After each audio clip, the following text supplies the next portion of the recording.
kowe nggo soto Kurawa. Aku ora wedi, aku ket wingi wis ngesak soto mbako. Ayo ditandhengke ya. Perkara kan boyong karo Semar boyongen, ning rasa ngrasani karo wong Karangadembel. Nek Semar ora gelem tak boyong ning Karangadembel. Utawa tak boyong ning negara Ngastina. Oh, kawula Karangadembel kene tak bumi angos tenan Bagong. Iki sing dadi masalah. Ngrampungke ora ning kene. Ayo, golek papan sing jembar. Golek papan sing jembar. Bagong ki wong kulino gelut. Tandane, kowe ngerti ra? Terminal Deksoi gentone iki.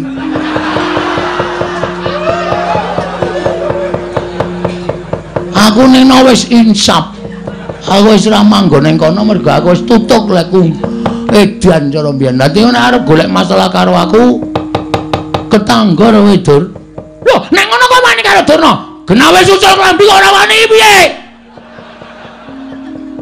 Wis nganggo training kaya ngene kok. Ki nek nggo nendang iki ora bakal suwek. Hah? Wong wis suwek ket wingi kok. Heeh. Ha iya ngono kok. Wah, iso mlebu tangan. Mula aku nek kukur-kukur kok penake ora jamak-jamak. Anggere turu tak kukur kaya kejel-kejel.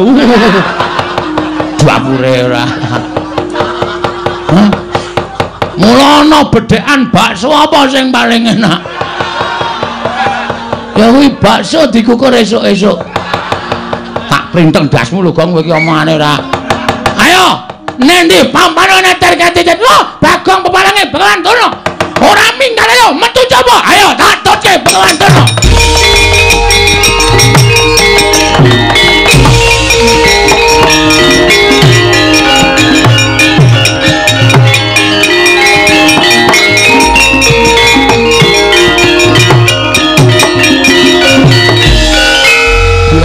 Kisruh sisan. Bocah kok kandan-kandanane angel. Bocah kok semene. Nah dedelke BH. Aja omong karo Bagong. Bagong nek omong cangkeme elek ora. Iki gawe masalah ngerti ra? Gawe masalah ngerti ora? Ngerti. Lah kok tok gawe masalah, pancen tak sengaja, Pak. Aku ora mbelani kowe lho, Pak, kowe aja GR. Aku ora nggolani kowe. Kowe arep perkara arep diboyong karo Durna ora masalah, terserah. Kuwi perkaramu. Kowe arep nggawa 7 gerobak karo ngisi mas, monggo aku ora pengen. Nek Durna ngrasani katentremaning masyarakat Karangadembel. Iki Pak, sing wis diresmi dilantik dadi ketua pemuda. Iki dadi kewajibanku tentrem lan orane desa. Kuwi nang pundhake para nom-noman, ora kok malah nom-nomane padha teler-teleran. Padha dolanan obat. Manusia macam apa kowe? Terus di mana?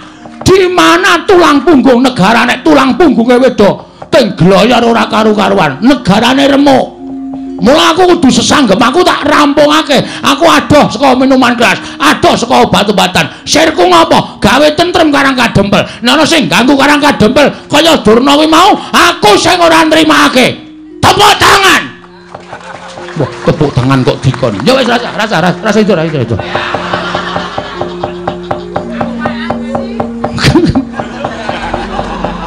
Nggih, bocah kok senengane gawe heboh lho. Heboh nek ora heboh nek ora dadi senengi. Aku dadi kangeni mayang semengi ra metu Bagonge ditakoke. Ayo. Ngerol. Ha wis kono nek nandangi Durna dik ditandangi. Lho. Aja sik ngewangi sapa? Lah wong sing nantang kowe kok njaluk diwangi. Truk. Ngewangi ora kowe? Aku ora ndek masalah apa-apa kok. Aku ono dirampungke dhewe. Aku le ngoyo perang Kurawa ming labuhi lambemu mbok yo men. Lah kowe ora ngewangi aku apa? Lho, ngapa aku ora ndek masalah apa-apa kok? Ya wis, oke. Kowe ngono saiki karo aku. Ora masalah. Dikira aku terus ming semendhe karo kekuatanmu apa, Truk? Dumeh kowe anake Semar sing dhuwur dhewe, sing jangkae amba dhewe, sing kekuatane gedhe dhewe. Kowe tak suwuni tulung nyingkirke memala karang kadempele wangsulamu kaya ngono. Oke. Tak titeni omonganmu esuk sore iki. Asli aku tak titeni. Wah, anggere kowe njaluk tulung, Gong. Iki, Gong. Tak preke mingan. Wis ora sambung karo kowe aku. Gus, apa? Sampeyan sayang mboten karo kula? Lho, kowe iki abdiku, Bagong. Mongko kowe abdi sing paling nyenengke.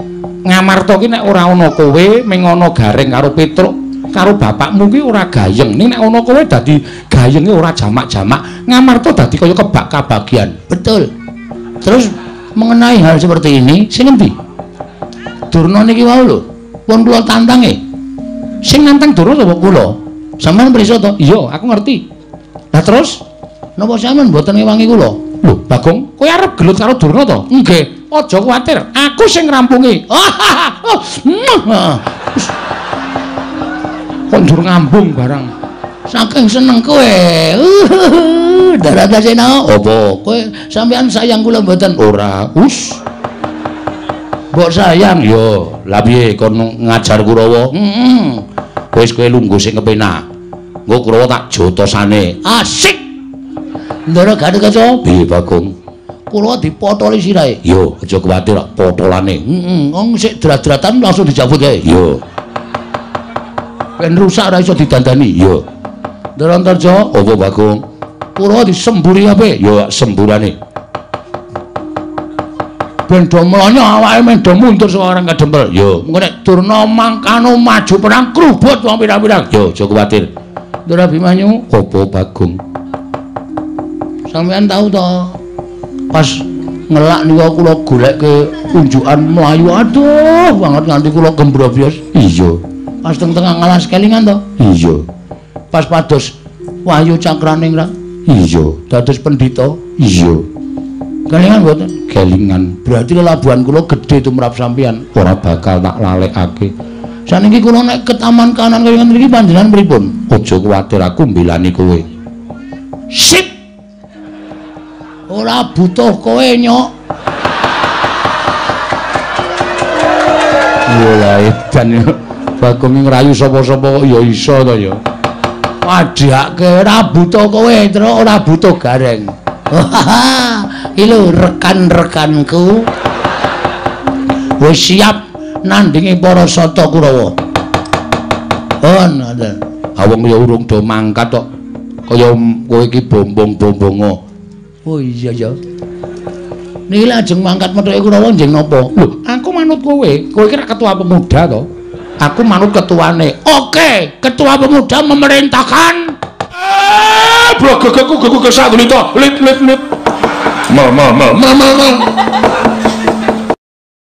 Awake dhewe kok padha rawuh mrene. Wah. Anggere nyawang putra Pandhawa ki rasane ning ati ki ayem umure kaya tambah 10 tahun ya, Truk. Gagah kabeh, bagus kabeh, monggo yo atine apik kabeh, tur dadi daya. Wah, jan aku nek kon ngomong piyai kowe niki rasane ora dibayar kowe gelem ya, Gong. Ya ora, nek ya tetep dibayar. Kowe iki komersil banget kok kowe. Saiki sawangan lho. Nyawang Ndara Wisanggeni atine seneng, Nyawang Ndara Antasena rasane ya marem, Nyawang Ndara Gatotkaca luwe-luwe. Oh. Nyawang Ndara Antarja, Ndara Abimanyu nang rismune lenggah mari kelu ngono kae baguse ora jamak-jamak. Ae do tiru aku. Waduh. Terutama Abimanyu. Ya Abimanyu karo kowe sambung rapete apa? Aku ora ngerti. Biyen ndek jaman lahir sapa sing ngethok pusere? Sapa? Ndara Werkudara. Lah ya hubungane karo kowe sing gendong pertama kali aku. Weh, ya to. Jaman semono kae, mulane ya meh mirip aku. Sing mirip ya apane? Ambegane. Ambegane ya beda. Mungkin nek ambegan nek turu kaya tong setan kok. Turu kok cak. Ayo jenenge wong iso mangan jengake sawernaing swara ora iso nek ra ana aku. Ha iya. Ngorok ki umume meng grok ngono kok. Kowe iso swara banyu, swara wong kentrongan, swara apa-apa kok mlebu. Ayo rekamane apik kok. Nganti aku nek turu jejer kowe iki bingung lho. Iki apa iki? Sur bare bret. Culing. Mosok nganggo culing-culing bareng. Kandhani kok. Ha iso tak rekamke ye. Ha iya. Ngono. Do meneng sik. Malah ngrembug wong ngorok. Ndara Wisanggeni wilujeng Den. Kakek Semar slamet aku kakek. Aku ngaturke bekti katur ya kakek. Nggih kula tampi dawa sami-sami Ndara Antasena wilujeng Den. Ya kek slamet aku. Aku ngaturke bektiku katur ya kek. Kula tampi Ndara Gatotkaca wilujeng. Ya Siwa Badrana ya slamet aku. Aku ngaturke bektiku katur Siwa Semar. Kula tampi Ndara Antarja wilujeng. Ya Siwa Semar. Slamet aku ngaturke bektiku katur Siwa Nayantaka. Nggih Ndara Abimanyu wilujeng. Ya Siwa Nayantaka slamet aku.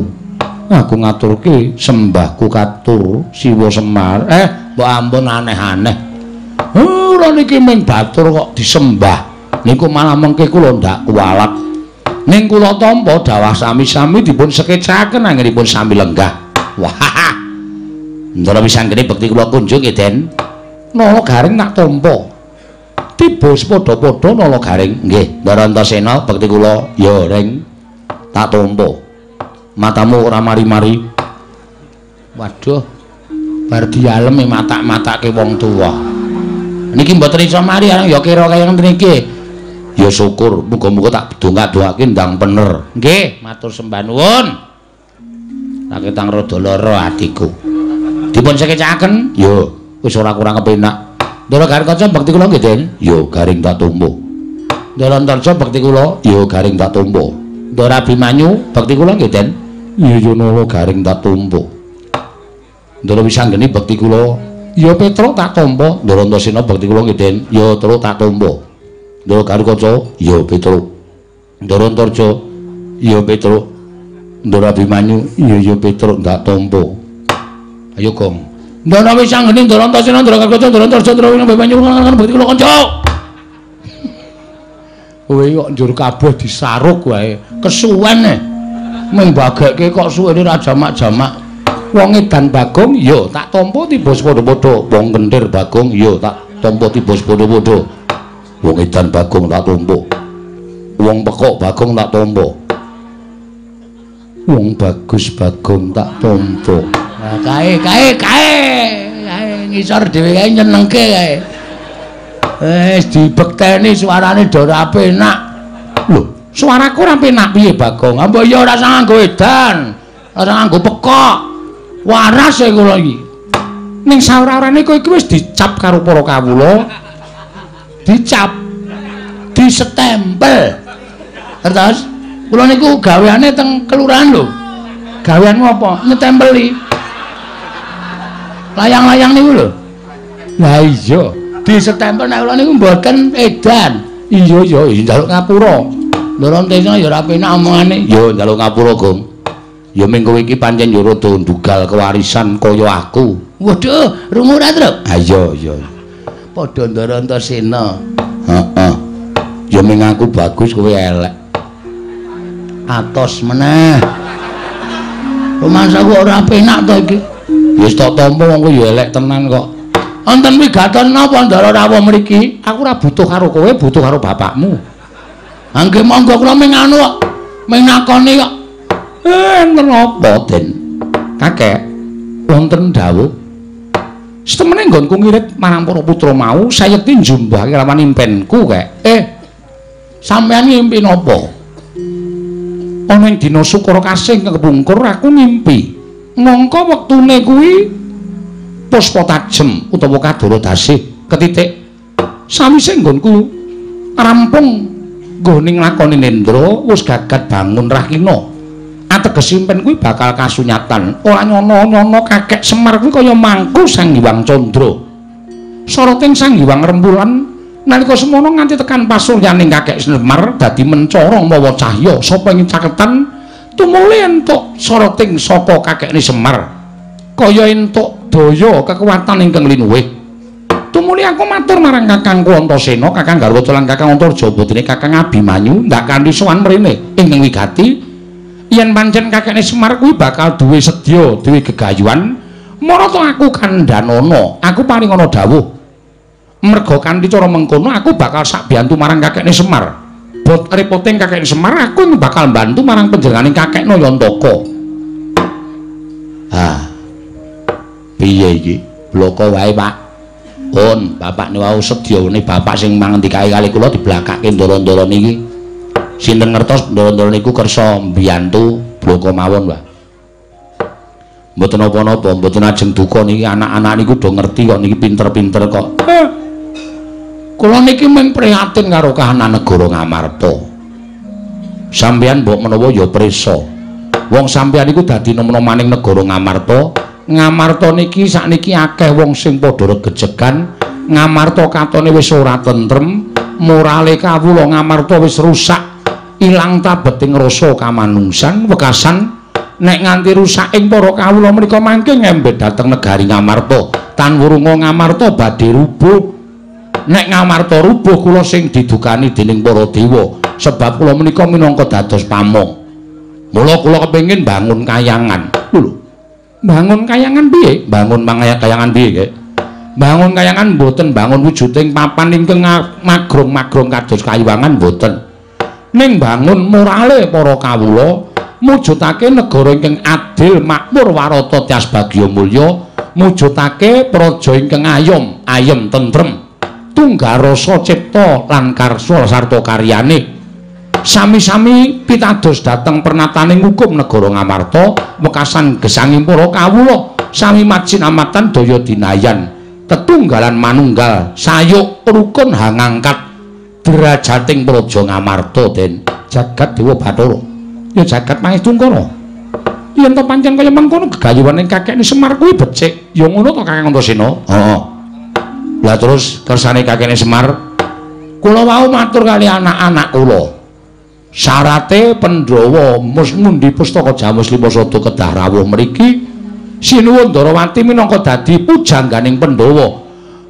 Mundi Sekar Wijaya Kusuma kedah rawuh mriki sinuwun Mandura kudu rawuh mrene merga tumrap kula nadyan sinuwun Mandura menika arang-arang sowan dhateng negari Ngamarta ning batose keng ing Mandura menika muhung doyong dhateng para Pandhawa.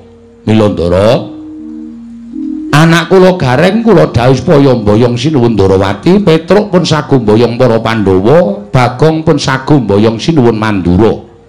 Ning merga saka anak kula niki nek duwe kesaguhan ming sagu teng ngarep perkara kelakon lan orane niku durung karuan mengke. Mula gandeng sampeyan rawuh mriki nek upama lho sampeyan niku kula suwuni tulung pripun? Ora coba kula tak nyuwun pangandikanipun Ndara-ndara kula lancur-lancur Pandhawa. Kagiat risang kapirangu ranggul kinempit kembit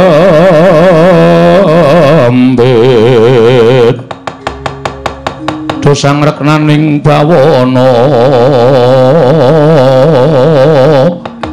ing yen pancen tenagaku digunakake dening Kakekne Semar aku ora bakal wegah. Aku mengko karo Kakang Antasena bakal sowan Kanjeng Ndarawati nyuwun ngambil Sekar Wijaya Kusuma sinartan mboyong Kanjeng Ndarawati. Sampeyan kalih Ndara Antasena iya kek. Nah, nek mengke sinuwun Ndarawati mboten purun kuwi ana purba wasisaku sing baku kowe kelakon kerawan nata Ndarawati apa dene kelakon mboyong Sekar Wijaya Kusuma. Nggih, matur nuwun. Siwa Semar, nadyan aku bakal budal menawa negara Ngamarta matur Kanjeng Puntadewa mboyong marang para Pandhawa sinartanmu di pustaka Jamus Limasada. Aku karo adhiku Abimanyu ingkang bakal sowan ana ing negara Ngamarta. Wah, matur nuwun, matur nuwun. Aku ingkang bakal sowan menyang negara Mandura. Mengko aku matur bakal mboyong Senjata Negara lan Alugara sartaning Kanjeng Prabu tak aturi rawuh ning Karang Kadempel. Ora usah kuwatir yen ana muga-muganing Kanjeng Mandura aku ingkang tanggung jawab. Matur nuwun. Wis kowe do nang omah wae. Kowe tak ganti gaweanmu. iki engko arep ana duwe gawe gedhe. Nala Gareng kowe mlathoki kayu. Petruk kowe ngangsu. Bagong kowe nuruk jeglongan kidul ngomah 10 meter kae duruk kabeh. Edan tenan Semar kaya komunis. Kejem kowe iki. Ngunake aku sapenade aku kok gaweane abot wis to tindakno. Nggih, pangestaken dawuh. Matur nuwun Den, dene sampeyan pun kersa mbantu kalih kula. Banjur pangkatku besok apa? Kakek Nayantaka. Kula nderek karo sampeyan. Sakniki ya apik, sesuk golek wanci sing prayoga ya apik. Mergo nggenku lajeng bangun kayangan iki ora kesusu kok, Den. Ngenteni wektu dina ingkang prayoga, Ndara. Rikat lampahing rata tanpa ndara. Prating sukuning argeram kang tumingal.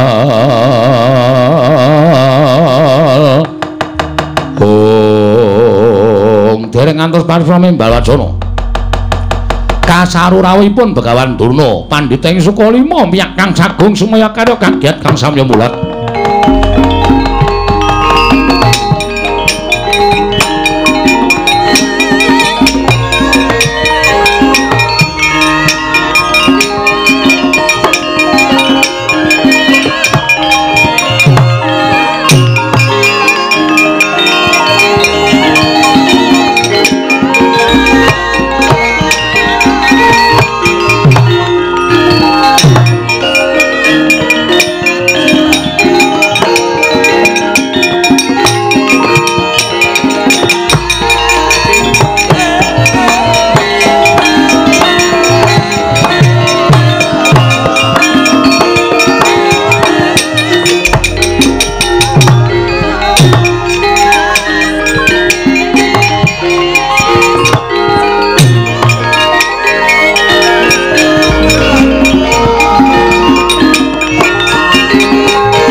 Tak kira sapa lah iki kok ora pangling Penemban Durna sing ngrawuh ana ing Karang Kadempel Nala Gareng lah kok iki ting jerdul piyayi waduh iki kok malah Penemban Durna ya sowan mrene Tru lah kok malah aneh to iki Penemban Durna kok sowan mrene Gong wis kok klebon penyakit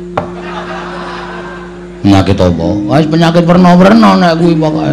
Kok iso ngono? Wah. Ketekan putra-putra Pendhawa mau rasane ki anyep anyes kaya nganggo AC. Bareng ketekan piyai siji kok sumuke pol ya, Tru. Panas suasanane, panas. Ayo ati iki nggawa suasana.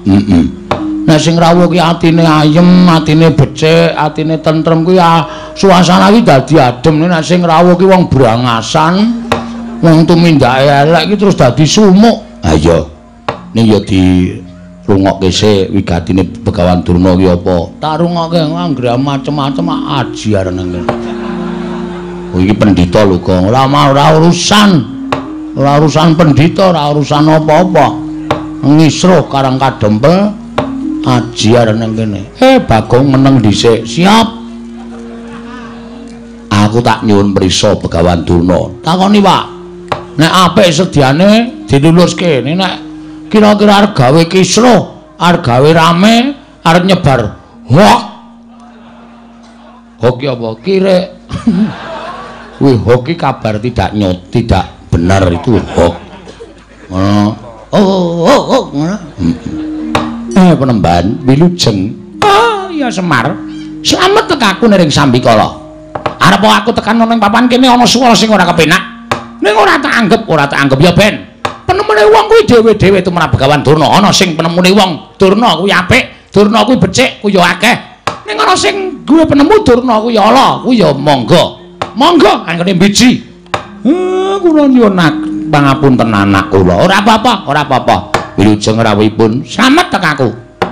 Penemban bekti kula kunjuk. Nala Gareng tak tampa pangestuku tampan ana. Nggih. Bekti kula kunjuk Penemban. Petro tak tampa mangestu taman ana ya Petro? Nggih. Ana Kang. Wis krungu dhek. Sing ora nampa ya njajal tata kramane. Penemban kula ngaturaken bekti kula kunjuk.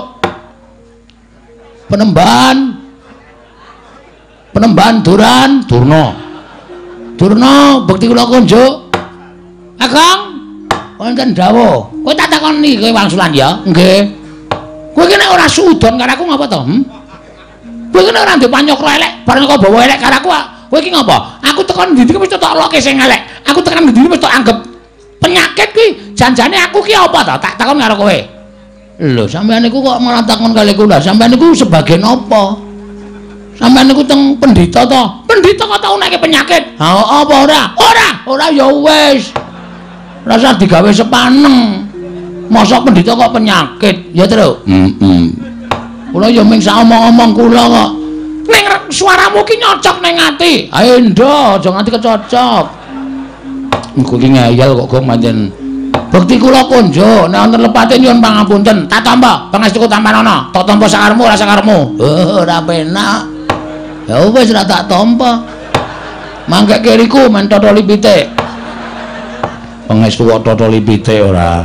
Iki ngene ya Semar, nggih, pripun? Aku prapta ning Karang Kadempel, sayekti diutus dening anak Prabu Duryudana. Sampean diutusi nuwun Ngastina. Wigatosipun Tatya Wruhanamu Semar. Yen to kana negara Ngastina saiki lagi nungsang puyang gudel bingung numbuk bentus para kawulane. Merga wis ana sesasi iki negara Ngastina kuwi kaya ketaman begebluk. Akeh para kawula nging sok lara sore ketiwasan, sore lara esuk nandhang kapralaya. Mongko wis madal saling usada. Wis ora kurang-kurang anak Prabu Duryudana ngene ngrawake para Brahmana winasih sewa sugata menyang para nimpuna supaya nambak renganing praja parandening katindakake gagar wigar tenantuk karya. Nalika semana tumuli dawuh karawan aku supaya aku mahasing asamun, mahasing asepi tapa brata semedi maladi hening nyuwun palimarmaning para dewa. Jroning aku tapa aku entuk sasmita ing dumeling ana ing Karna. Sasmitaning dewa ingkang tak tampa negara Ngastina bisa waluya nirmala temajati jati temamulya. Yen to ora keteng amung sedhela tinenggan dening Semar Badranaya.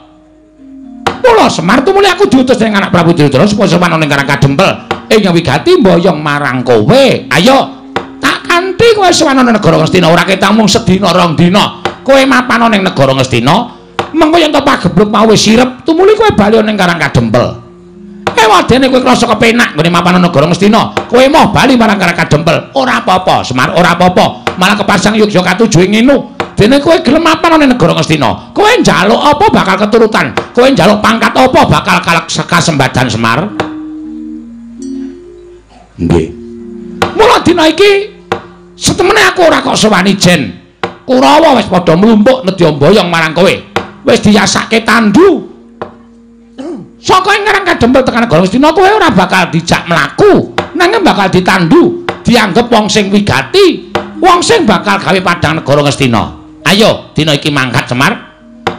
Mengko upama kowe wis bisa gawe padang negara Ngastina, balimu kowe bakal disangoni 7 gerobak Mas Pices Raja Brana. Kuwi nek nggo mbangun omah kowe iso tingkat 400. Apa ora moncer kowe? Kowe tekan Karang Kadempel tumuli lemah kiwa tengene tok tuku kabeh, tok deki pendopo. Ora kok kaya omahmu saiki iki aku kok ngenes banget to Semar. Saplahe kowe melu para Pandhawa iki kok rumangsaku Pandhawa ora gatekke karo uripmu coba. Ya bener omahmu pendopo. Ning kok payone kok ana gendeng, ana seng, ana plastik. Iki pendopo model apa aku tak takon karo kowe.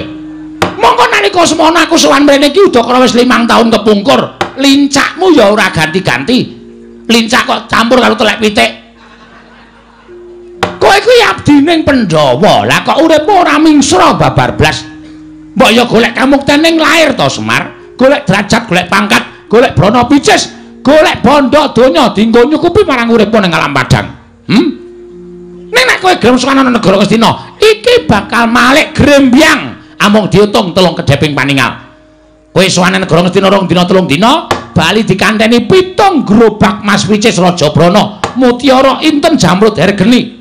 Kabeh bakal dipasrahke marang kowe. Tekan Karang Kadempel tok dudah sak karung wae, mongko saben sak gerobak isine 40 karung. Kuwi 7 karung. Petungan. Ayo pikirin, apa kowe ora blereng? Kowe buka sak karung wae iso to nggo tuku lemah 4.000 hektar. Wis, tok deki omah 350 meter. Yasa stadion bal-balan. Yasa apa wae kowe bakal kelakon. Kowe tuku tumpakan kereta kencana tinarik jiaran caca 8 ya kelakon. Kowe ora mung nganggo jarik sing car 8 kaya ngono kuwi. Ah, kathokmu training ireng. Lek tuku nang nggon wayangan to kuwi. Ketara mereke ora terkenal. Semar kok nganggo training tulisane SD Kali Bawang.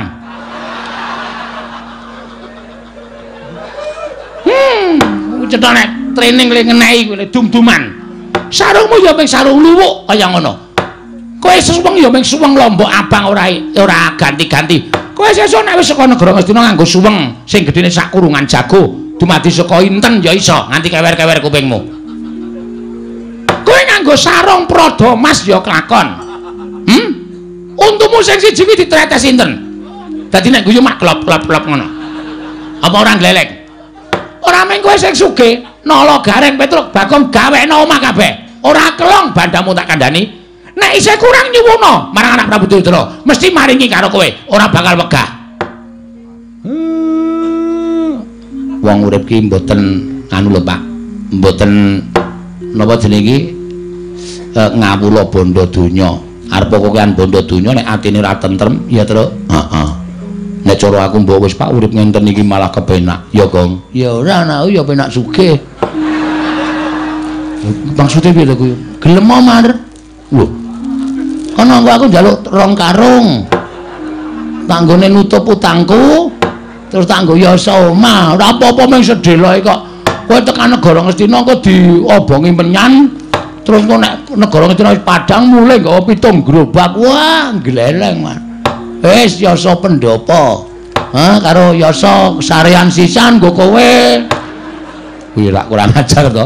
Bapakne kok yo, engko nek wong melarat terus dadi sugih ki nyok kaget lho, Truk. Serangan jantung. Ayo, Semar buka sak karung biak isine Mas Inten terus nyekeli dadane. Mati. Terus karungnya ditumbang 3. 7 karung. Ada gareng sekarung, kowe sekarung, aku 5 karung. Wah, kowe iki senengane kok arep-arep menang terus ora. Kowe manut ya Semar. Wis kowe mangkat to dina iki. Nek wadene iki kowe ora gelem mangkat, kowe ora gelem sebudal ana ing negara Ngastina. Aku diparingi Purbawasesa. Diparingi Purbawasesa dening anak Prabu Duryudana. Dadi aku ning dutu duta kongkonan ning duta ngrampungi karya. Kowe kudu kelakon sowan negara Ngastina. Tinimbangane kawula Ngastina entek mergo ketaman pegebluk. Aku bali marang Praja Ngastina ora gandeng karo tanganmu, ora iso nyowanke karo kowe. Wanter ngendikane anak Prabu Duryudana. Begawan Dara bakal dicopot kelenggane, yen perlu bakal dikethok gulune dening anak Prabu Duryudana. Mula sowanmu iki mau nyelametke uripku ya Semar, kejaba nyelametke uripku, kowe manut karo aku. Ewadene kowe ora manut karo Begawan Dara, tak kanthi ning Ngastina kowe ora gelem, tinimbangane aku mengko mati dipejahi dening anak Prabu Duryudana. Oh, awula kowe ting tak ruda paripeksa. Kowe sing tak jiat. Nganggo cara kepiye wae kowe kudu tekan negara Ngastina. Bangga, najan kowe mlayu tekan ngendi paman. Kowe bakal tak oyak tak kanthi menyang negara Ngastina. Yen kowe ora gelem, sing tak katutke dosamu, kawula sakarang kadempel. Tak bumi angus dina iki Semar.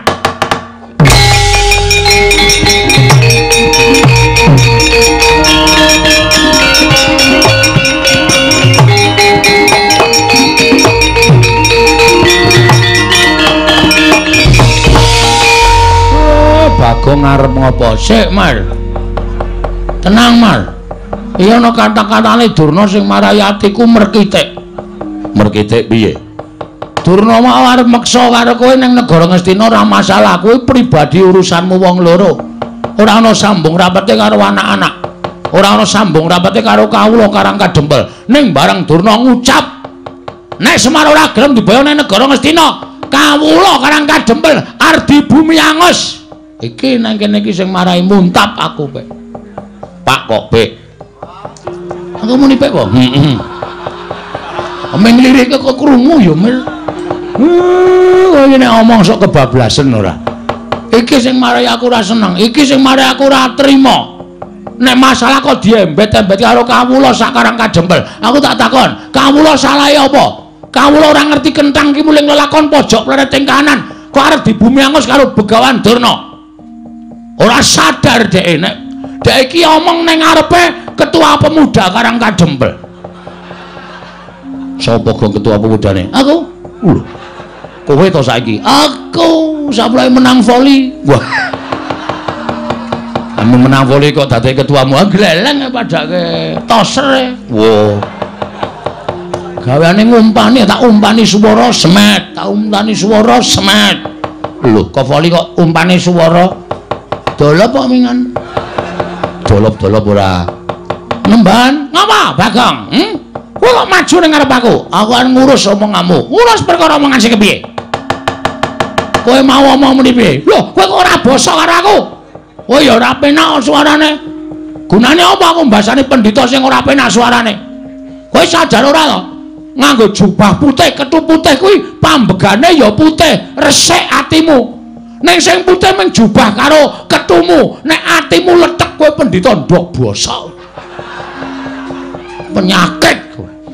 Mulane ndi-ndi anggere ning Durna geger, ngendi-endi anggere ning Durna geger. Kowe menghasut dengan kata-kata sing ora bener. Loh. Aku muni piye kok kowe nesu? Kowe mau muni piye? Sing arep tok bumi angus apa? Karang Kadembel ki masyarakate akeh. Masyarakate Karang Kadembel ki pirang-pirang? Ana 1444 kakak. Nek 1444 kakak kuwi tok bumi angus, berarti kowe mateni wong pirang-pirang. Kowe mateni wong pirang-pirang. Kowe jagal menungso kowe, Dur. Hah? Kowe udu pendhita kowe. Kowe pembunuh kowe. Kowe ora wangon kowe nganggo sandangan pendhita. Nek arep boyong Semar, aja nyangkut-nyangkut karo masyarakat Karang Kajembel. Aku nesu ngene iki ora mbelani bapak. Ning sing tak belani Karang Kajembel. Iki bumi wutah getihku. Iki bumi kelahiranku. Bumi yang kaya dengan adat budaya yang ada di Nusantara. Iki ngapa Bagonge ngapa cah edan ora? Nesu kok dadi deklamasi. Berarti nek bumiku iki arep tok ganggu gawe. Aku ora ikhlas, Dur. Aku ora ikhlas. Nek aku wis muni ora ikhlas, rawe-rawe rantas malang-malang tak putung. Ora nyawang kowe iki derajate apa? Ora nyawang kowe iki derajate pendhita. Nek arep gawe geger, arep gawe rusak, ajange diadane Bagong. Wah, edian Bagong. Ora usah cerewet kowe. Iya. Anjange dadane Bagong. Enteni nang kene. Nang ndi, Gong? Salin. Wah.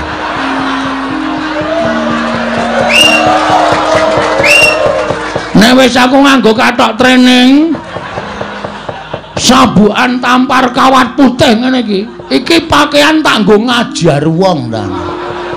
Mulane aku nyandang kaya ngene aku ora wedi sapa-sapa, Dur. Ngejak pirang dina wae. Arep kowe nggo soto Kurawa. Aku ora wedi. Aku ket wingi wis ngesak soto mbako. Ayo ditandhengke ya. Perkara karo boyong karo Semar boyongen. Nek rasa ngrasani karo wong Karang Kadembel. Nek Semar ora gelem tak boyong ning Karang Kadembel. Utawa tak boyong ning negara Ngastina. Oh, kawula Karang Kadembel kene tak bumi angus tenan Bagong. Iki sing dadi masalah. Ngrampungke ora ning kene. Ayo golek papan sing jembar. Golek papan sing jembar. Bagong ki wong kulino gelut. Tandane, kowe ngerti ra? Terminal Deksoi gentone iki.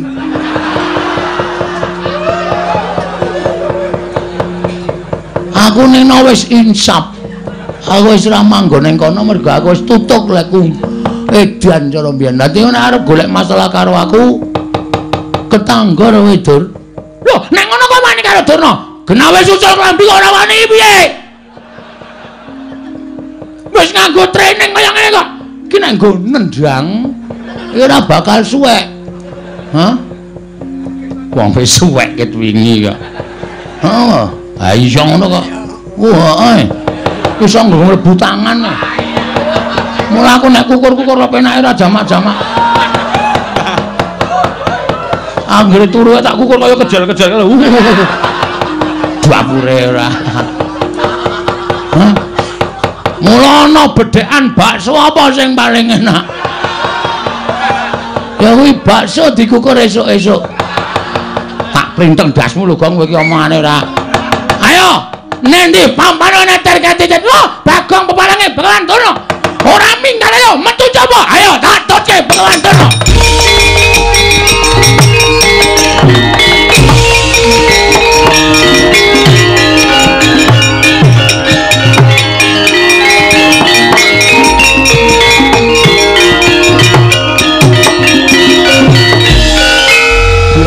Kisruh sisan.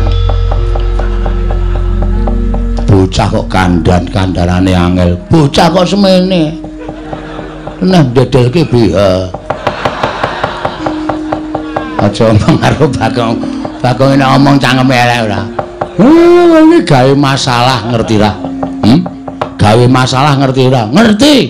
Lah kok tok gawe masalah pancen tak sengaja, Pak. Aku ora mbelani kowe lho, Pak, kowe aja GR. Aku ora nggolani kowe. Kowe arep perkara arep diboyo karo Durna ora masalah, terserah. Kuwi perkaramu. Kowe arep nggawa 7 gerobak karo ngisi mas, monggo aku ora pengen. Nek Durna ngrasani katentremaning masyarakat Karangkadempel. Iki Pak, sing wis diresmi dilantik dadi ketua pemuda. Iki dadi kewajibanku tentrem lan orane desa. Kuwi nang pundhake para nom-noman, ora kok malah nom-nomane padha teler-teleran. Padha dolanan obat. Manusia macam apa kowe? Terus di mana? Di mana tulang punggung negara nek tulang punggunge wedok teng gloyor ora karu-karuan, negarane remuk. Mula aku kudu sesanggem, aku tak rampungake. Aku adoh saka minuman keras, adoh saka obat-obatan. Sirku ngopo? Gawe tentrem Karangkadempel. Nek ana sing ganggu Karangkadempel kaya Durna kuwi mau, aku sing ora nrimake. Tepuk tangan. Wah, tepuk tangan kok dikon. Ya wis rasa itu.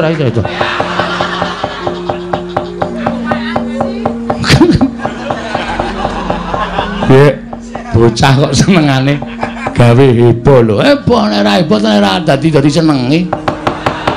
Aku dadi kangeni mayang sewengi ra metu Bagonge ditakoke. Ayo. Ngerol. Ha wis kono nek nandangi Durna dik ditandangi. Lho. Aja sik ngewangi sapa? Lah wong sing nantang kowe kok njaluk diwangi. Truk. Ngewangi ora kowe? Aku ora ndek masalah apa-apa kok. Aku ono dirampungke dhewe. Aku le ngoyo perang Kurawa ming nglabuhi lambemu mbaya men. Lah kowe ora ngewangi aku apa? Lho, ngapa aku ora ndek masalah apa-apa kok? Ya wis, oke. Kowe ngono saiki karo aku. Ora masalah. Dikira aku terus ming semendhe karo kekuatanmu apa, Truk? Dumeku anake Semar sing dhuwur dhewe, sing jangkae amba dhewe, sing kekuatane gedhe dhewe.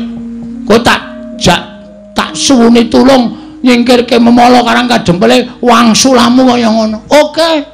Tak titeni omonganmu esuk sore iki. Asli aku tak titeni. Wah, anggere kowe njaluk tulung, Gong. Iki, Gong. Tak preke omongan. Wis ora sambung kowe aku. Gus, apa? Sampeyan sayang mboten kali kula? Lho, kowe iki abdiku, Bagong. Monggo kowe abdi sing paling nyenengke. Ngamarta ki nek ora ana kowe ming ana Gareng karo Petruk karo bapakmu ki ora gayeng. Ning nek ana kowe dadi gayenge ora jamak-jamak. Ngamarta dadi kaya kebak kabagian. Betul. Terus mengenai hal seperti ini, sing endi? Durna niki wau lho. Pun kula tantange. Sing nantang Durna sapa kula? Sampeyan prisa to? Iya, aku ngerti. Lah terus napa sampeyan mboten ngewangi kula?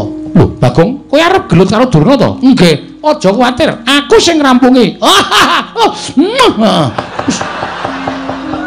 Kok ndur ngambung barang. Saking seneng kowe.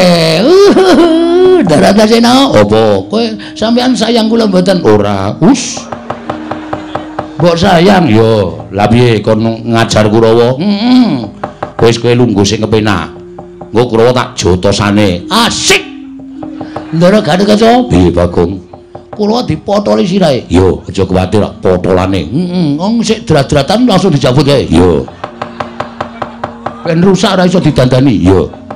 Ndara Antarja, apa Bagong? Kula disemburi ape? Ya semburane. Ben do mlonyo awake men do mundur saka orang kadempel. Ya, mengko nek Durna mangkano maju perang krubut wong pirang-pirang. Ya, aja kuwatir. Ndara Abimanyu, apa Bagong?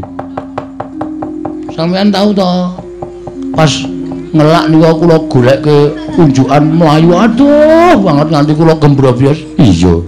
Pas teng-tengah ngalas kelingan to? Iya. Pas pados wahyu cakraning ra? Iya. Dados pendhita? Iya. Kelingan mboten? Kelingan. Berarti lelabuhan kula gedhe tumrap sampeyan, ora bakal tak lalekake. Saniki kula nek ke taman kanan kelingan mriki panjenengan pripun? Aja kuwatir aku mbelani kowe. Sip. Ora butuh kowe nyok. Iya lah edan ya. Bagong ngrayu sapa-sapa kok ya iso to ya.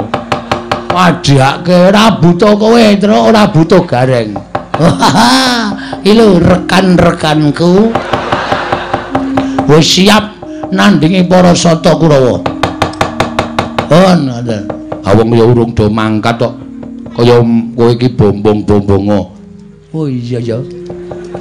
Niki lajeng mangkat methuke Kurawa njeng napa? Lho, aku manut kowe. Kowe iki ketua pemuda to.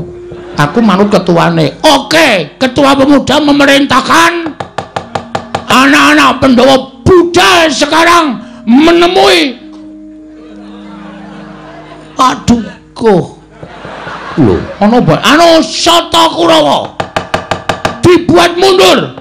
Pukul mundur para Sata Kurawa. Mangkat saiki, Bagong. Buddha samrika ngestoke dawuh, Bagong.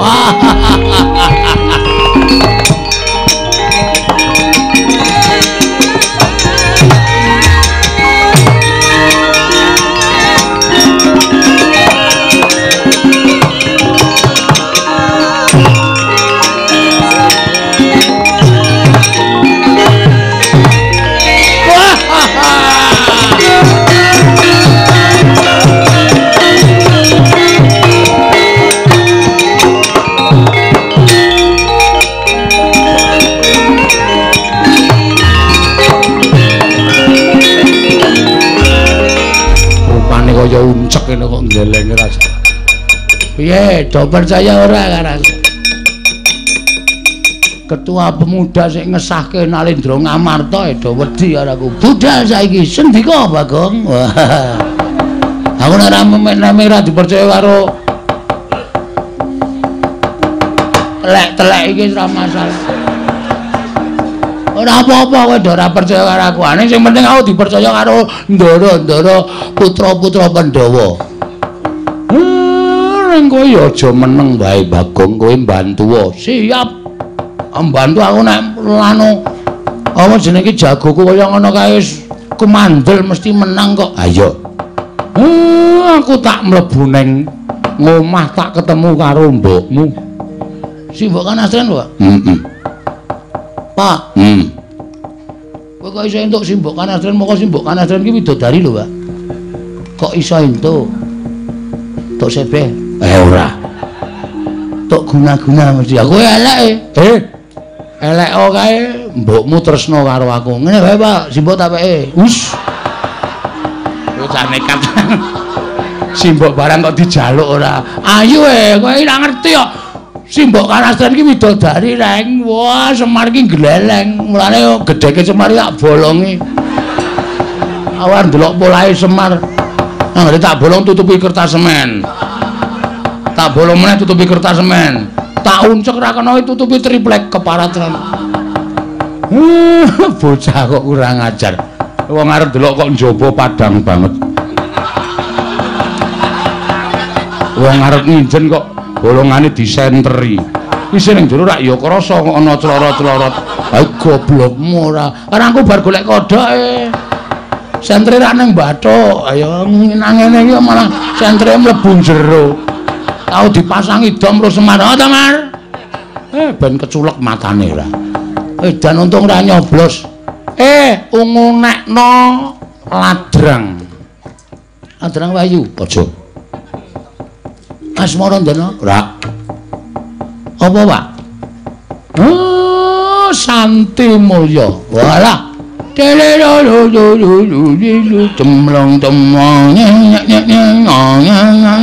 sarung jagung kuwi. Sarung jagung. Oh ya Santi Mulya monggo. Kanca-kanca pengrawit saking Karang Kadempel Bapak ajeng ketemu kali Simbok Kanastren. Dipun iringi Santi Mulya. Monggo dados. La ilaha. Tak plathuk ndiasmu. Kurang ajar ora. Menenge Gong ya. Ayo monggo aja.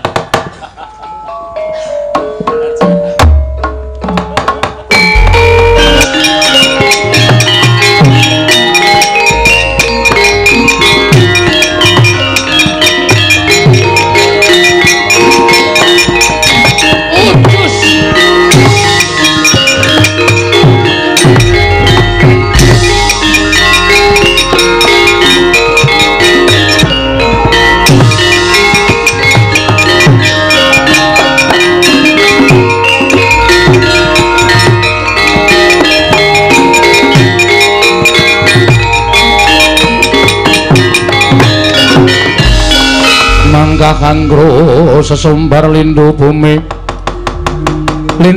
kuncing kumalu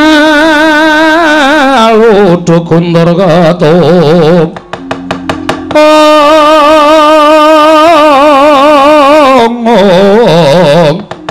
Rumembak penyugang kumambang dosang Wisnu Bathara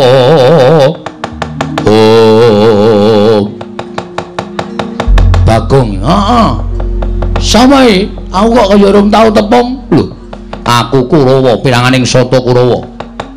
Kartomarma, dudu Kartomarma, pancen aku padha karo Kartomarma, ning aranku Surtayu. Wis, jeneng kok nganggo jeneng kali. Lho. Jeneng kali sapa? Serayu. Surtayu, Surtayu dasar pranyata. Bapakmu tak boyong ning negara Ngastina. Nek perkara Durna arep boyong karo bapak mung gemantung wangsulane bapak. Bapak gelem apa ora? Nek bapakmu ya wis wong nyilik wong ngomboyong ki adile sing diboyong gelem ya mangkat ora ya wis. Ora kok meksa sak penake dhewe. Terus arep gawe geger Karang Kadempel. Bagong sing ora trima. Tantrimaning Bagong Durna tak tantang aku ngerti nek Durna nggawa Kurawa. Ayo, krubunten legane atiku. Boyongan Semar nek iso nglangkai kuwandane Antasena. Ngapae?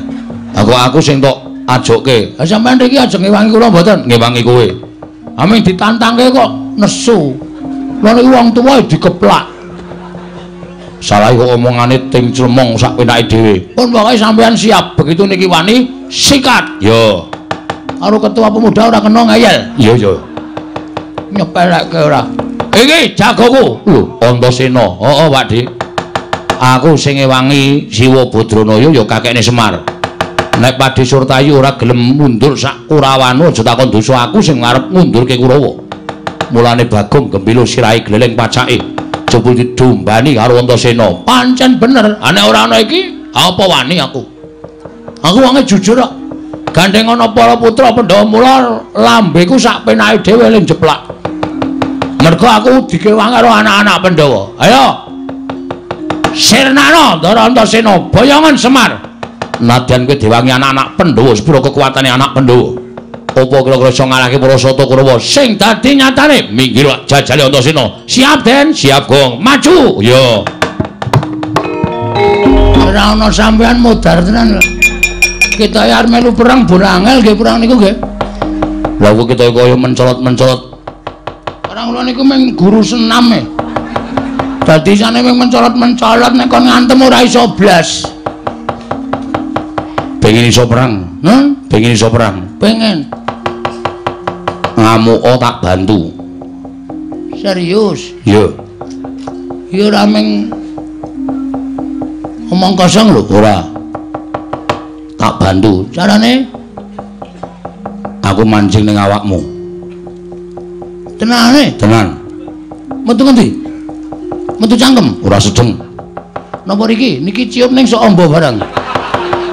Dengkulmu mlocot ora. Ngampet-ambegan. Mancing ning awakmu. Nggih.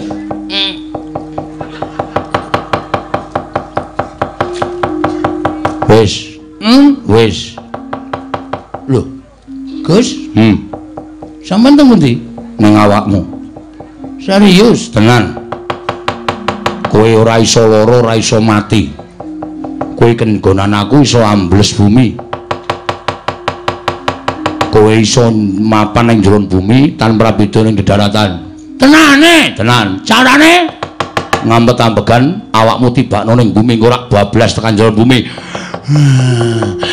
Nek serius nih, yo. Ngono anggere aku kejegluk tak tonyo sampean yo. Wah, langgeleleng tenan iki saiki aku. Ngamuk Kurawa tenan rasa njaluk bantuane sapa-sapa. Wah. Piye Reng? Lho. Kok iso ambles bumi? Lho, ayo abdine Ndara Antasena. Nek ambles bumi wae pinter. Coba njajal aku tak weruh. Ki lho, mat ki lho. Yo. Jedul mburimu Reng, mburimu. Wedya. Ambles meneh. Mburimu Reng, mburimu. Wedyan ora sida. Mburimu Reng, mburimu. Wedyan bocah iki kok mbeda wong tuwa. Mula nek ndek bendara iki dimanfaatke. Iya, iya war njaluk Ndara Gatotkaca. Ayo, selamat.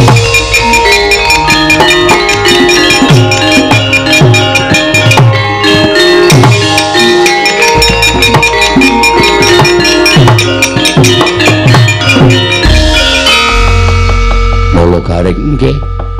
Ngopo mrene? Bagong pamer Ndara. Kula wiwirangan. Pamer apa? Dinclupi Ndara Antasena terus titik-titik ambles bumi, titik-titik ambles bumi. Tela kula dintekke kabeh. Telane sapa? Tela pekarangan kula do ambruk.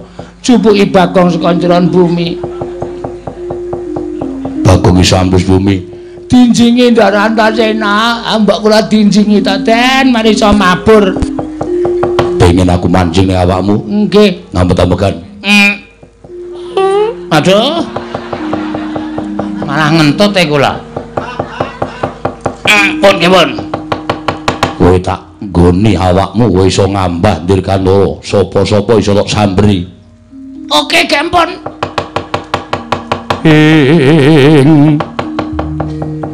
Irikata Dyan Gatotkaca tinon mapak Karkasuta. Mpun Den, wis. Pun mancing teng awak. Wis. Carane mabur sikile gedruke ping 3. Kowe bakal ngambah Dirgantara. Biar kowe wer. Ketok tak potol ndasmu kowe. Wajake wae sing rumasane sing iso ampuh ki mung kowe tok. Wah, merdeka tenan iki. Wah, geleleng tenan. Ayo, Kurawamu, Suramarta, Jawa, cangkingi siramu kabeh.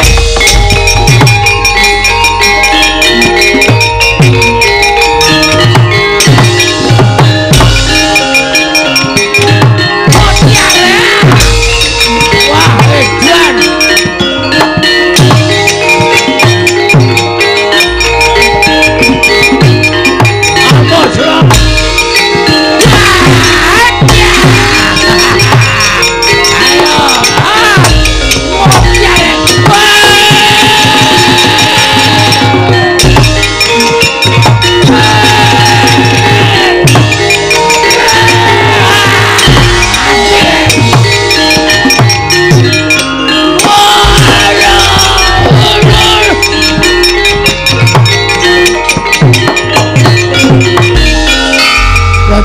Bajigul.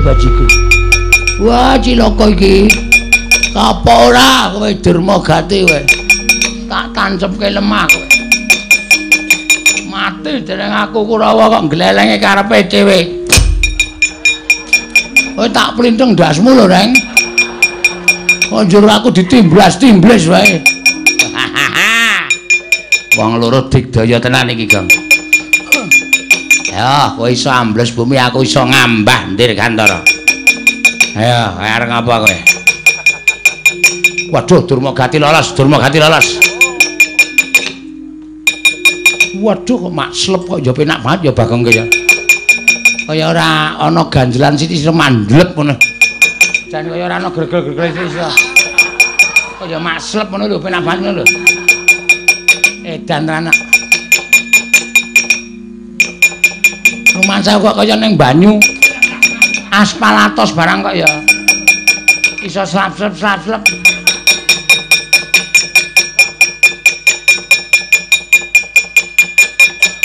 Kurawa bubar ora karo-karuan. Ming mungsuh Panakawan kok sak penake dhewe. Oh, Kurawa nggedabiah kok kian cacah ngrebdo tanpa guna. Ming mungsuh Panakawane kok bubar ora karo-karuan iki arep menang karo sapa to, Le? Aku iki umun karo kowe. Kartomarma Surtayu Durmagati mungsuh karo Bagong karo Gareng kok mundur ki. Mongko kadang nata apa ora jeneng mirang-mirangke. Selamat malam. Selamat malam. Sengkune gila karo aku. Paring dikira demit kok jedul saka njeron bumi. Meneng wae. Oh yae, legane ae. Buanter tenang,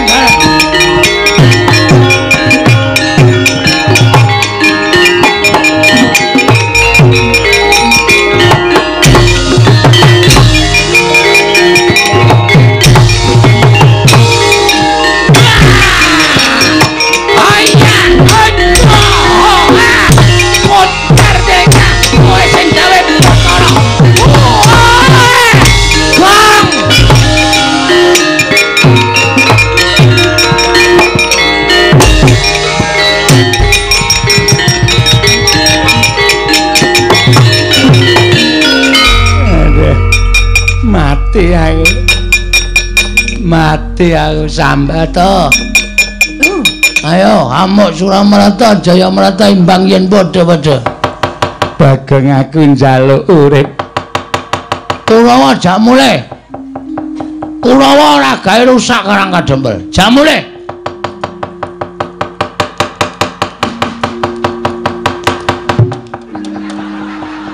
Wak tono lho, Reng. Medune nang isor nggo pencokan sirah. Sorry. Ayo Karang rung tau landing.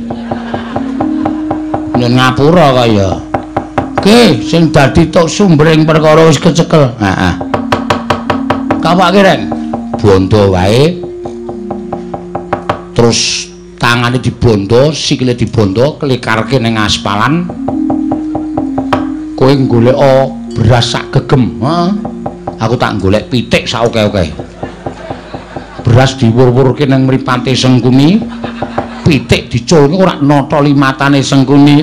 Aja, urung entuk pitike. Lho kok geger to ya? Aduh Bagong, aku njaluk ngapura. Mesake kuwi jenenge niksa. Ya nek Sengkuni mati namung picak. Rame dadi tukang pijet to? Ha iya. Sakit to? Ngene wae, golek gerobak loro, terus gulu taleni gerobak kon mlaku ngalor, sikil taleni gerobak kon mlaku ngidul. Engko ora pedhuwet wetenge. Aja Bagong. Gerobake lagi nggo ngusung damen. Kowe santai wae. Aduh mati aku. Aku tak nggawa Kurawa mulih ning aja mbok siksa. Mulih. Ora mulih ditanono kowe. Ya ana wis nesu ngene iki aku gelem ambles bumi, kowe tak pendem urip-uripan ning bumi modal lho Sengkuni. Iya aku tak bali.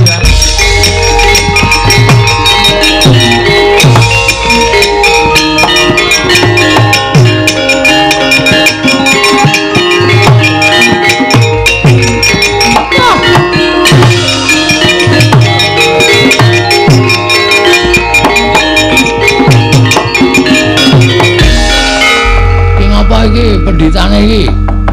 Aku mek pengen bayang karo bapakmu ayo. Aja ngoparangi karepe Begawan Durna. Kowe aja ngoparangi karepe Begawan Durna. Terus kowe arep ngopo? Nek kowe mepalangi karepe Begawan Durna, kowe tak katutke dosane kowe tak sirnake Bagong. Wo, lu ngerti awake dhewe jan. Bar nyinake Bagong apa piye? Ha. Pengen tak timblis saka dhuwur. Ya ngono apa piye Durna? Lho. Lho Gareng kok iso mabur? Lho, Gareng wis tuku tiket pingenane kok. Pajak ora iso mabur.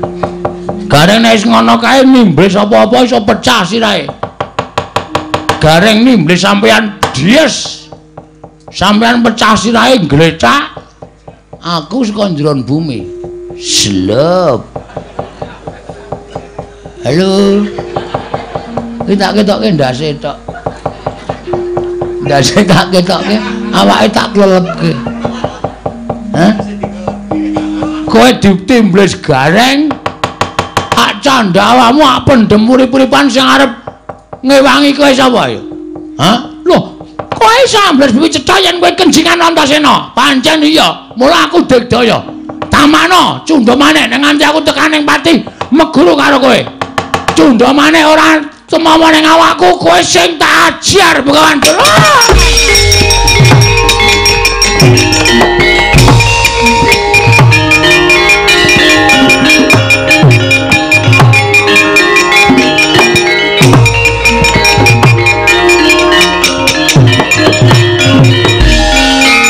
Suwun nggih, Den. Ya. Padha-padha. Ning telane Gareng balekke. Ajeng iki kula nganu kebaan rondo Kebaan rondo iki rak ya golek nganggo dhuwitmu dhewe ora kok ambles bumi kok nyasaki pekarangane Gareng. Balekke, nek ora tok balekke aku moh.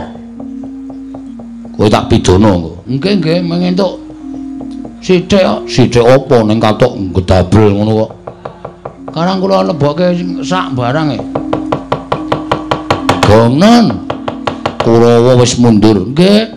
Bapakmu kon tekan kene. Terus wigatine apa sing diperintahke bapakmu bakal dilaksanakan dening anak-anak Pandhawa. Oh nggih, Mir. Setan. Mbok yo sing sopan karo bapakne marmir. Timbali Ndara Antasena. Nendi? Kae ning pelataran kae Ndragarkaca Ndaratarja sing arep tok jibah, tok wenehi tugas. Ana didhawuhi engko ndak aku wong tuwa ora kene dono koso malah cenguk-cenguk.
Mangu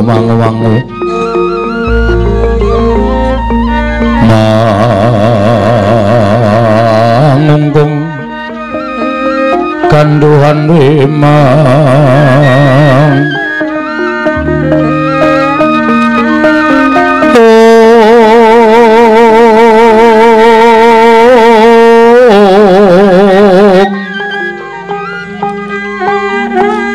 lerleno tanpa kanin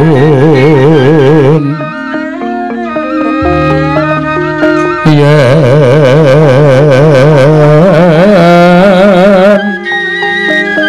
tan dosa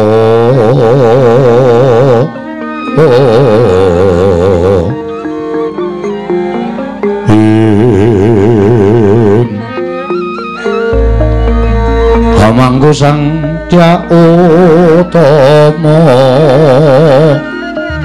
Nalendra Muda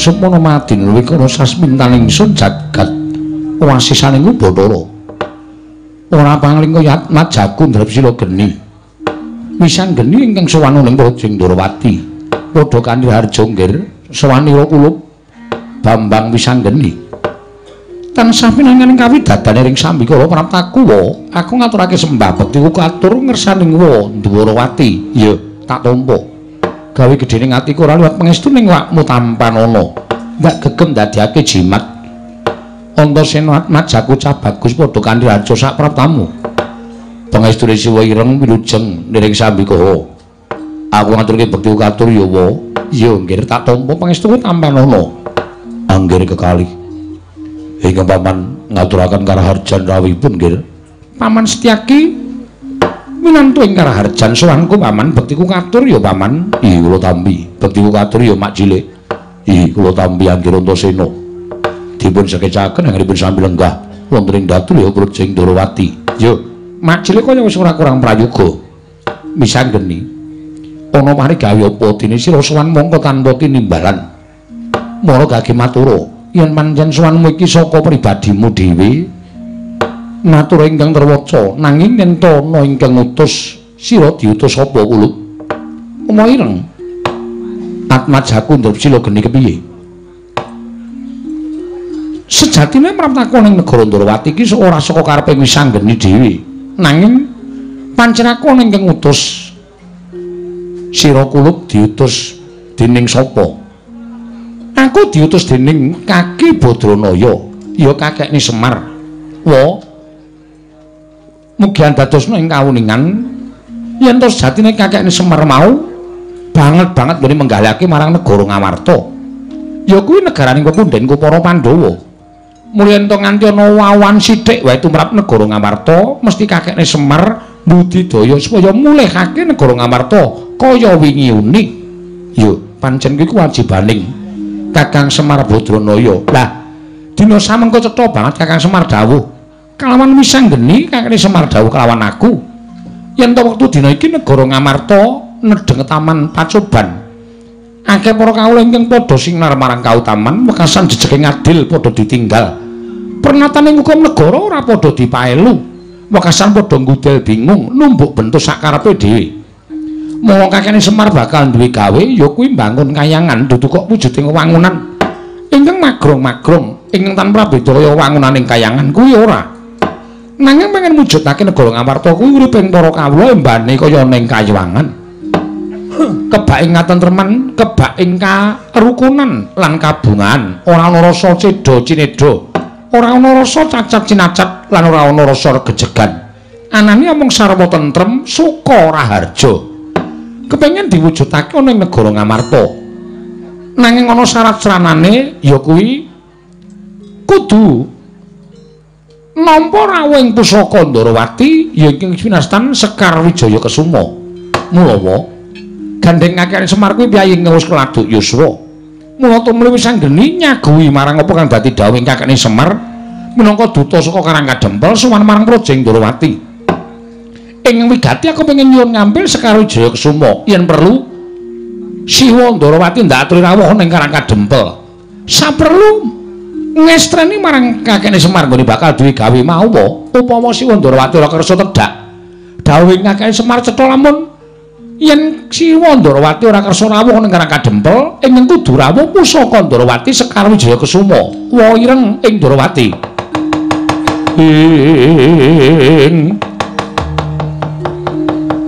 kemejot padoning latinetra kocak ngondarandir Idemnya mangolon coko wadanari romberanang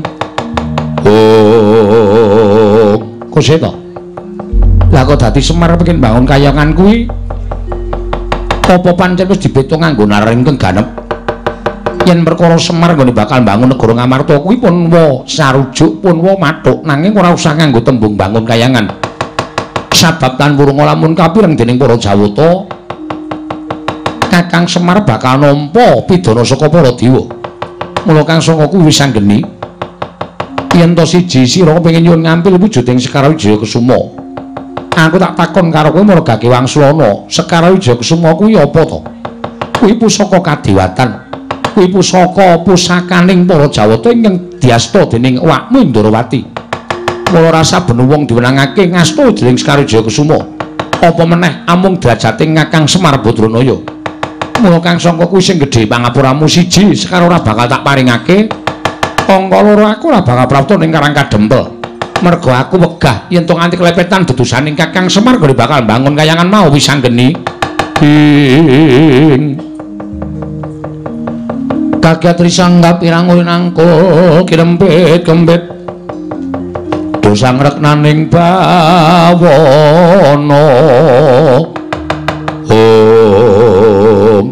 di misanggeni wis didapuk minangka dadi juru wicara wondene aku ingkang eksekusi. Tembungmu ki apa? Tegese aku sing tumandang karya.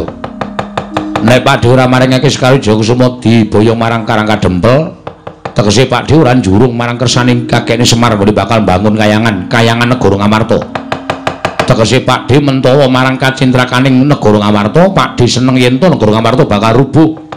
Merga kawulane padha nungsang kuyang ngudel bingung numbuk bentuk sakarepe dhewe.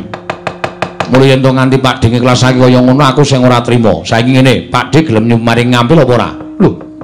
Lah kok dadi kowe sugal ucapmu Antasena? Sugal wae. Sampeyan men disuwuni ngampil Sekar Wijaya Kusuma ora diparingake kok dadak nganggo tata krama. Aku ki Wakmu Ndarawati wis ngerti. Apa kaya ngono kuwi wak abon. Sampeyan ki wakku Ndarawati. Nek sampeyan ngregani karo rembunge wis anggeni mesti maringake wujuding Sekar Wijaya Kusuma. Nek Siwa Ndarawati ora maringake rawe-rawe rantas malang-malang putung. Kok sik to? Tembungmu ki kok nantang karo Wakmu Ndarawati. Tembung rawe-rawe rantas malang-malang putung iki tegese kowe arep wani karo Wakmu Ndarawati. Paripaksa kudu wani. Nek Siwa ora maringake ngampil aja takon dosa. Aku wani karo Siwa Ndarawati, Pakdhe Kresna.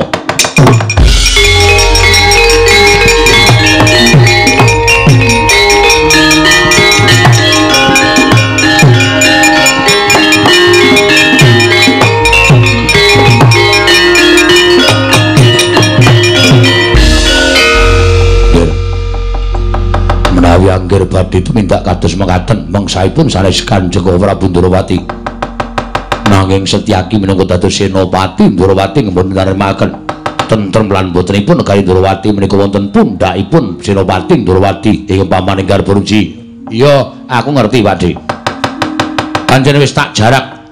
Aku muni ngene mau, aku menjontrot menggali Pakdhe Garbaruji. Atau mak cilik Garbaruji supaya Pak cilik nesu karo Antasena. Neng kene iki malah dadi jalaran nggonku bakal meksa karo Siwa Ndarawati maringake Sekar Wijaya Kusuma. Saiki kersaning mak cilik piye? Menawi angger sampun boten dipun nemutaken kepada waksa kula mentala kalian panjenengan. Nek pancen mentala pampane ora ning kene mak cilik. Ayo metu Jawa ditaker Antasena karo Setyaki menang endi? Kula aturi jalan jawi kene.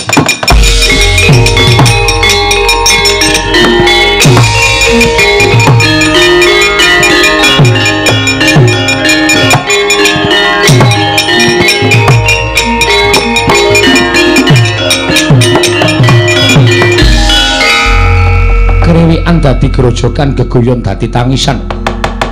Mongko niate Wakmu ora kaya ngono kuwi sanggeni. Lah kok dadi kadangmu ngrandu gumbul ing ora bisa meper marangmu bal-baling kanepsun. Aku mung manut karo Siwa Ndarawati. Yen pancen perkara iki arep digawe rame ya digawe rame, nek digawe becik ya digawe becik, nggih. Mengko mundhak dipoyoki dening para wong kang ora seneng kelawan Nata Ndarawati. Kakang Antasena ndakno, Setyaki tak endake. Sekar Wijaya Kusuma mengko bakal tak pitunge dhisik wis anggeni. Iya wae, ngestake dawuh.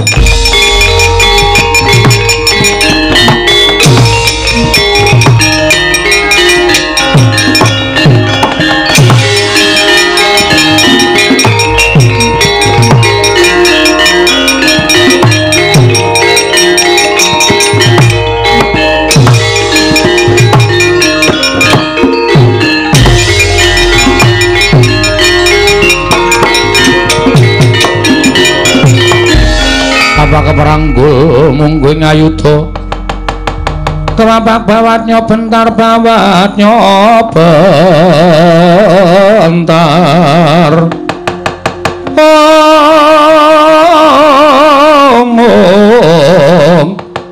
kewabangnya mungguing ngaloka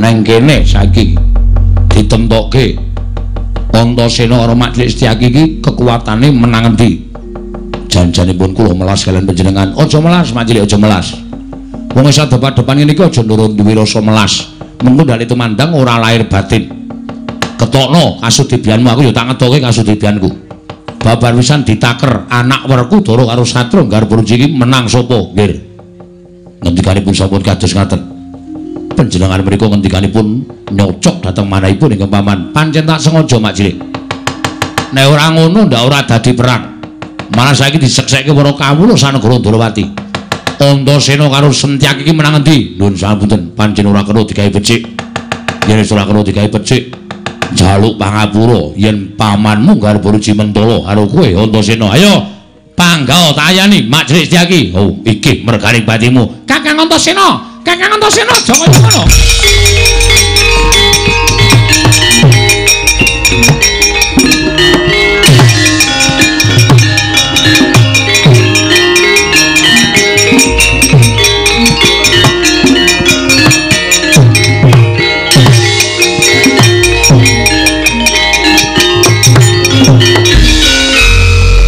Antasena sabar.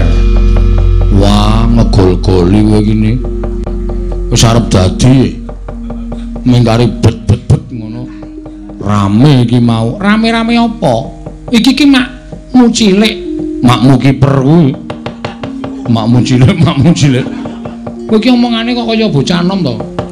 Iki aja nganti tok wanene ndak ora prayoga, ya mingar jajal. Ora kena jajal-jajalan. Jajal kok ora tuku. Kuwi lah senengane kowe iki senengane kok. Tak tabuk sisan. Setyaki wonten dawuh. Siramen nganggo tirtaning kesabaran. Nggih. Siramen nganggo tirtaning kesabaran. Nggih, setaken. Aja nganti kesusu mengko ndak ora prayoga. Antasena kuwi anakmu. Nanging suwantenipun sampun nyocok dhateng manah kula. Cah enom ora ngerti tata krama karo wong tuwa arepane. Kandhani. Ora dijempalani ndak metuman wae. Iya, aku percaya. Kowe mesti iso nyempalani Antasena ning urung kaluwan kara, ya to Ni? Iya. Urung karuan kala sing dadi nyatane jadiane jajal nek iki kose. Wis ora padha gelut to, aku wegah nek kaya ngene iki. Antasena piye? Sekar Wijaya Kusuma tak paringake. Lah rak ngono ket mau malah ora geger to Pak Dik. Mau nek wis paringake mau malah ora gayeng kaya ngene iki. Wis to, gawanen nang aku mengko uga bakal prapta ning Karang Kadempel. Aku arep nekseni kaya ngopo to Kakang Semar kok bakal mbangun kayangan Guru Ngamarta. Ya. Mergo aku percaya karo Kakang Semar iku ora bakal tau goro karo sapa wae. Aku ingin tanggung jawab kok. Ya, bisa ngene tampan ana. Sawise mbok tampani kowe bali marang Karang Kadempel, engko ora suwe aku mesti bakal budal marang Karang Kadempel ngaturake panuwun kok. Sekar Wijaya Kusuma baya mendhisik mung aku nututi. Iya, Siwa Ndarawati ngestake dawuh.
Setyaki tinunun gadanira wirang tumandang Setyaniko garwanira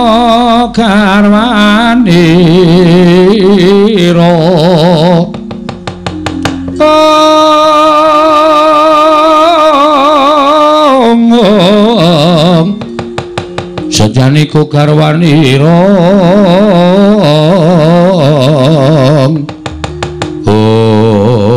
Setyaki wonten timbalan sagedhakan iki ora teka parangake nderek nggih reksanan negara Indrawati ya Dimas nggih nistakaken dawuh aku tak mbuktekake kelawan kabar ing tak tampa saka anakku Drapsila Gniyasi Wisanggeni nggone Kakang Semar kepengin bangun kayiwangan dan tumraping negara Ngamarta nggih nistakaken dawuh paduka Kanjeng Prabu menawi kula mekaten sembah kula ingkang gumiring Jengkar Paduka Setyaki iya aku njaluk pamit titip negara ya Dimas kula nistakaken dawuh sugeng tindak paduka mugi karising sambi kula prapta wonten negari Ngamarta Setyaki kadangipun Kakang Yayi iya ngaturake panuwun Dimas